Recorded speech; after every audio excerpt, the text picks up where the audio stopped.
Welcome to video of aspirants box. इस video में हम देखने वाले हैं कि कैसे एक ईस्ट इंडिया कंपनी के ऊपर का यूज़ करके ब्रिटिश गवर्नमेंट ने इंडिया के ऊपर अपना कंट्रोल किया। तो हम ये चीज़ देखने वाले हैं कैसे ब्रिटिश गवर्नमेंट ने यूज़ किया ईस्ट इंडिया कंपनी का। तो this was started in 1773 bye regulating act. यहाँ से स्टार्ट होती है सब चीज़ें। तो हम पहले देखेंगे सर रेगुलेटिंग एक्ट आने की रीजंस क्या क्या थे। तो पहला रीज़न था allegation of corruption and nepotism on East India Company की वो अपने ओहदे का गलत इस्तेमाल करती थी, ब्राइबरी लेती थी। ठीक है, तो ये सारे एलिगेशंस ईस्ट इंडिया कंपनी पे लग रहे थे। The second reason was famine of Bengal, जिसमें करीब 10 मिलियन पीपल्स की डेथ हो गई थी, जो कि 1/3 ऑफ टोटल बंगाल पॉपुलेशन का था।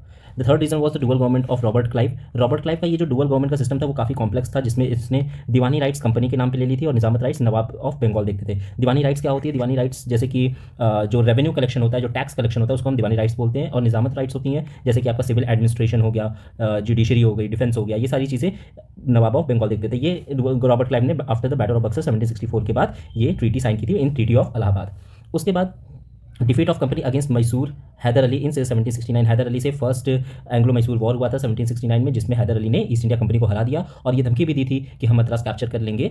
सो इस पे ईस्ट इंडिया कंपनी ने एक पीस ट्रीटी साइन की थी। तो ये भी एक रीज़न था। East India company was in a severe loss and asked loan for 1.5 million pounds from British government in 1772. This was also a reason for the regulating act 1773. अब regulating act में क्या क्या चीज़ें थी? regulating act the East India Company Act 1772 भी इसको बोलते हैं। This was the first step of British government to control and regulate the affairs of East India Company.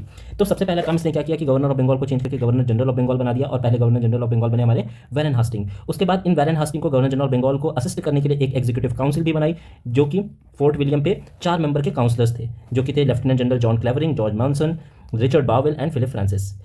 साथ ही साथ इसने क्या किया कि जो governor of Madras and governor of Bombay थे, इनको अंडर कर दिया गवर्नर जनरल ऑफ बंगाल। मतलब कि सुप्रीम पावर अब क्या हो गई? बंगाल हो गई। इसको बोलते हैं सेंट्रलाइजेशन ऑफ पावर।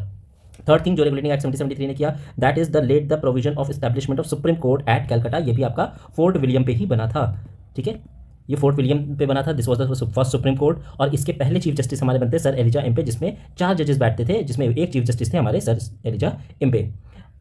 उसके अलावा कुछ छोटी मोटी और चीज़ें की इन्होंने, जैसे कि company directors will public every decisions on revenue, civil and military to Indian authorities before British authorities. British authorities से पहले उनको इंडियन अथॉरिटीज़ को ये चीज़ हर डिसीजन पहले बताना पड़ेगा, सो दैट कि जो इंडियन अथॉरिटीज़ हैं उनको भी हर चीज़ के बारे में पता चलता रहे। और इन्होंने एक और काम किया, द कोर्ट ऑफ डायरेक्टर्स। इन्होंने एक कोर्ट ऑफ डायरेक्टर बनाया ऑफ 24 मेंबर्स। 24 मेंबर्स का इन्होंने एक कोर्ट ऑफ डायरेक्टर बनाया इन लंदन में, जो कि देख रेख करेगा कि ईस्ट इंडिया कंपनी इंडिया में क्या कर रही है। और उनका डिविडेंड 6% कर दिया तब तक के लिए, जब तक वो अपना 1.5 मिलियन का लोन वापस से चुका नहीं देते। और लास्ट की कोई भी अब ब्राइबरी लेते हुए अगर पकड़ा जाता है नेटिव से, तो उसके लिए अच्छी खासी बड़ी सज़ा होगी। अगर आपको इसका डिटेल्ड वीडियो चाहिए तो आपको डिटेल वीडियो हमारे इसी चैनल पर एस्पिरेंट्स बॉक्स पर मिल जाएगा। Thank you.